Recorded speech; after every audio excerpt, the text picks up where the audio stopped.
ఉండేది. చెత్త చెదారం, గుంటలు, నీళ్లు నిలబట్టము అదో నరకంగానే కనబడేది. నేను ఈ డిగ్రీ పూర్తయిపోగానే ఈనాడులో చేరాను. ఈనాడులో చేరిన తర్వాత వార్తలు కవర్ చేయడం 4 రోజులు బిగిన్ అయిన తర్వాత ఆ ఏరియాలో వాళ్ళకి అప్పుడంటే కొంచెం వాల్యూ ఉండేది కదా జర్నలిజానికి. ఎవరు రాస్తున్నారు కొత్తపేట డేట్ లైను, సాయి అంటే ఎక్కడ ఉంటారు ఆయన, ఈనాడు స్టింగర్ అటు కొత్తగా వచ్చాడు కదా, ఎక్కడ ఉన్నారు స్టింగర్ అని కూడా అన్నారు అప్పుడు, రిపోర్టర్ అటు కదా, ఎక్కడ ఉన్నారు, సో సందు దగ్గర ఉన్నారు.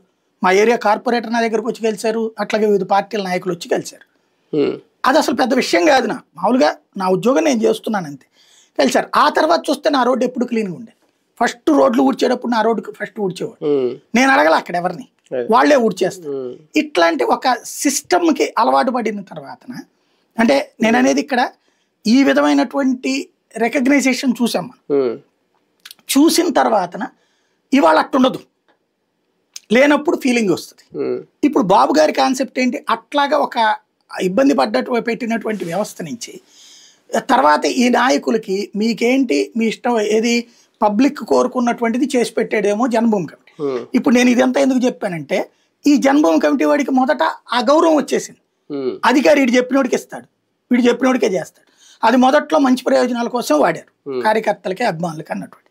బట్ సెక్యులరిజం లేదా డెమోక్రటికల్ ప్యాటర్న్ లో అన్ని పార్టీల వాళ్ళకి ఇవ్వాలన్నది మర్చిపోయారు, వదిలేశారు. అక్కడ వీళ్ళు దెబ్బతిన్నారు. రెండవది ఏంటి, ఈ ప్రయోజనం